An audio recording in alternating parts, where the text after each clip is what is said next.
I invite you now to mindfully pay attention as we transition towards being in a sacred space. In our lives and in the world, there are so many great joys and tremendous sorrows. We come together here in this house of hope, people building beloved community, dedicated to living lives based in love. In this moment, we connect with people around the globe who know the reality that love beyond belief can transform lives. Welcome to our celebration of life.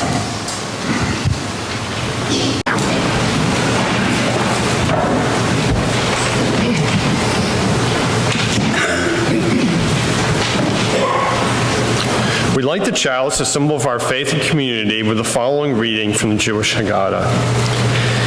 May the light we now kindle inspire us to use our powers to heal and not to harm, to help and not to hinder, to bless and not to curse, to serve you, Spirit of freedom.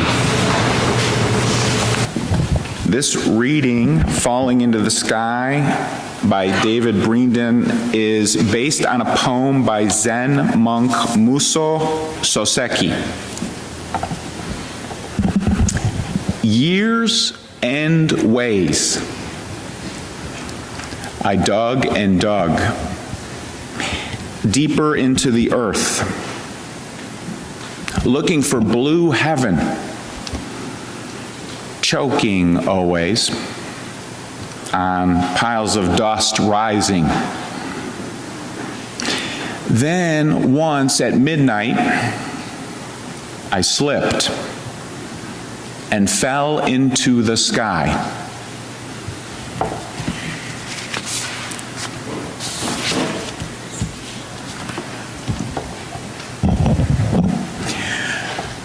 Okay, honey, it's time to go to sleep. We're going to turn off the light now, my mom would say.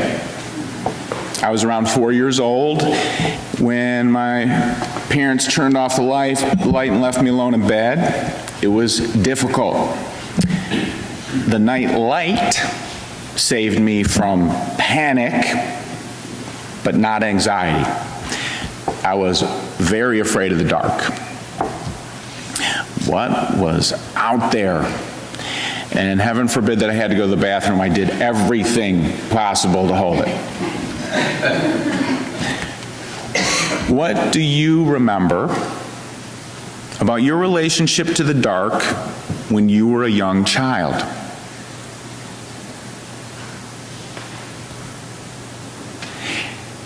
Even for adults, it seems that much of culture and religion work to hold off darkness, physical darkness, but emotional and spiritual as well. Think of it almost as an entrenchment of an overly simplistic Halloween theology. In her book, Learning to Walk in the Dark, Barbara Brown Taylor writes, just say the word dark and the associations begin to flow.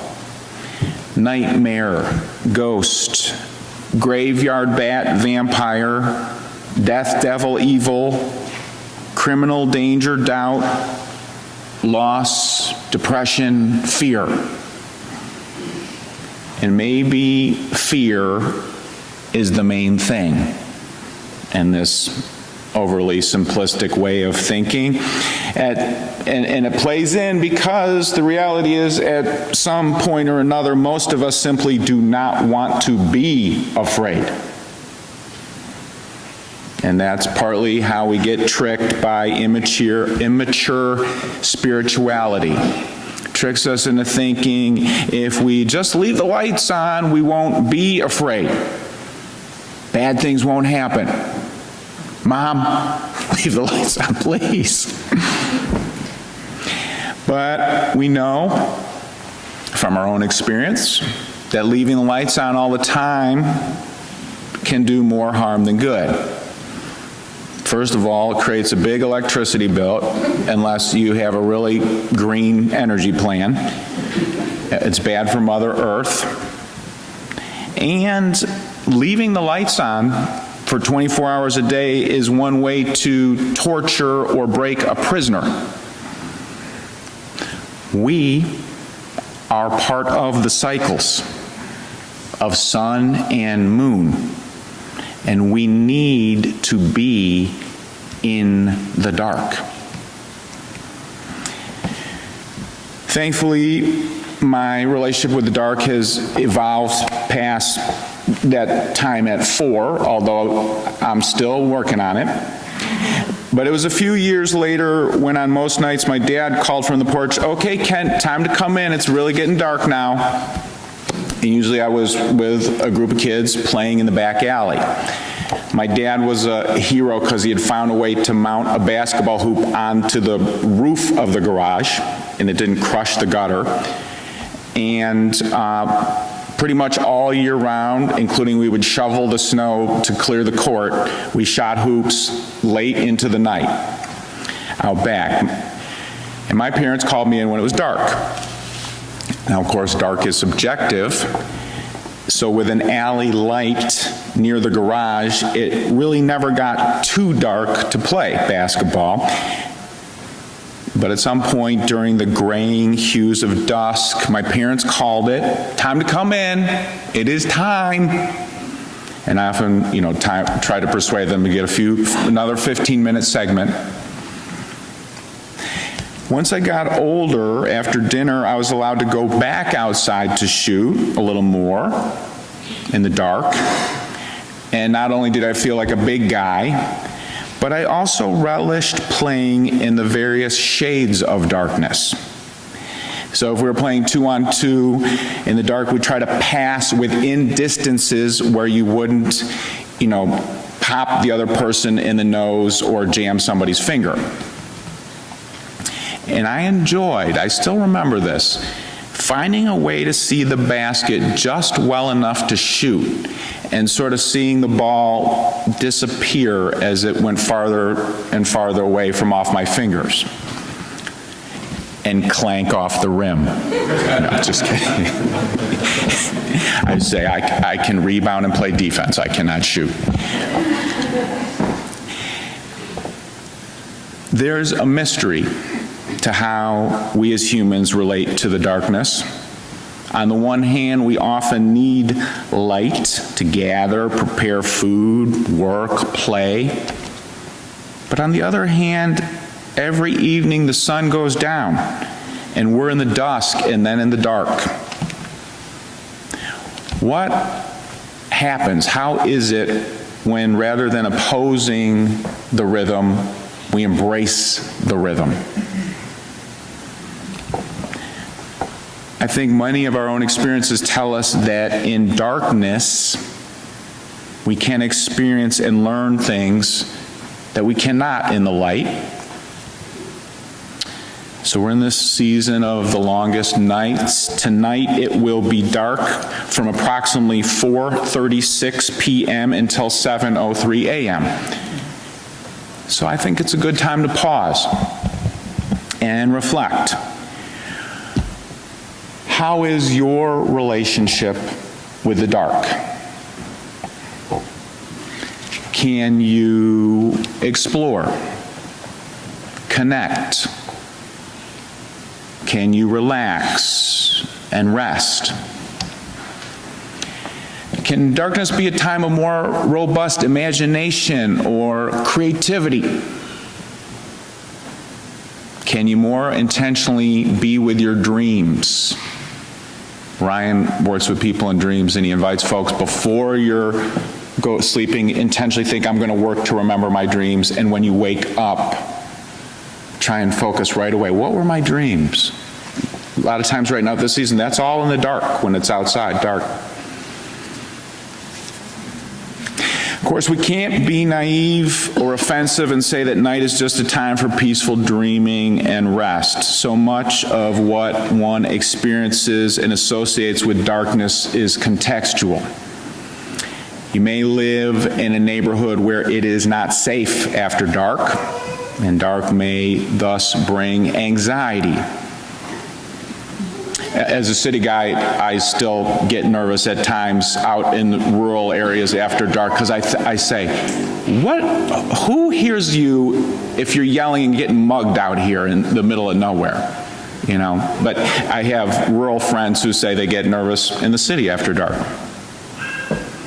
I just spent time with refugees, some of whom walked days and weeks guided by the cycles of moon and sun through everything, including deserts. Sun up, when you're on the move, is a time to move out. When you're coming north, the sun's on the west, so you pretty much, it sets your direction for the day. It's a coordinate. Noon can be a bit challenging because coordinates become questionable. You're not sure exactly when noon is, the lower sun in this season. However, dusk can really become a time when the line of the walk can really get into question. Dark brings a true scare when you're a refugee. And right now in our U.S. neighbor city, Tijuana, there are thousands of refugees without enough food, water, clothing, bathrooms, or shelter, and darkness is not a time of rest and relaxation. Anxiety probably goes up for a lot of folks. Desperation is high in the community. And we also need to wrestle for as long as anybody here is going to be alive with the ambivalent and paradoxical metaphors of darkness. There are valuable metaphors for darkness, and there are ones that cause pain and suffering. Unhealthy or unexamined faith reinforces myths such as living a blissful happiness life 24 hours a day is desirable or possible. Unhealthy or unexamined faith reinforces harmful, life-sucking myths such as light skin is better than dark skin. So we're called to wrestle with those, but some symbols are good and helpful, and we can reclaim them. As people of faith and goodwill, we're called to work and sacrifice to make a world where all people are safe and have their needs met day and night. And we want a world where we all have the choice, the opportunity to retire by candlelight or no light and have a time of rest and reflection in the dark. We want a world where folks might be able to take some time under the stars and just breathe. One thing, if you can, park your car near the Wissahickon sometime, get away from the street lights, and just walk in a little bit and look up. Or just look around in a way you don't twist your ankle or something. It's beautiful, I think. Looking around at the horizon line at dusk or the ground or the trees reminds us that we are the stuff of stars. It's also true that these helpful metaphors of darkness can resonate in our natural cycles. Being melancholy, I think that's a valuable metaphor for darkness symbol. Melancholy can allow the soul to express itself in important and telling ways otherwise unavailable in lighter moods. Barbara Brown Taylor says that she herself has experiences with melancholy, what might be known as darkness. She has experienced fear of the unknown, familiarity with divine absence, mistrust of conventional wisdom. She says she herself has known darkness such as suspicion of religious comforters, keen awareness of the limits of all language about God, and at the same time shame over her inability to speak of God without thousands of qualifiers. She's known doubt about the health of her soul and barely suppressed contempt for those who have no such qualms. I can identify with all those forms of darkness. How about you? We can be in the dark. Just be. Accept what we don't control.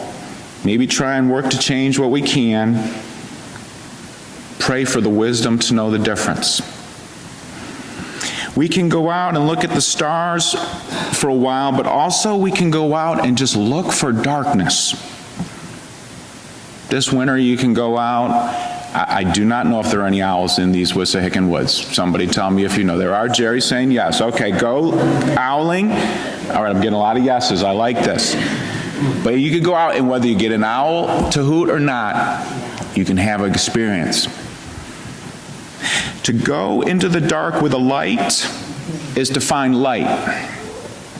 To most fully know the dark in ourselves, at times we have to just go dark. May this be a place of being with and for one another in the dark. Blessings be.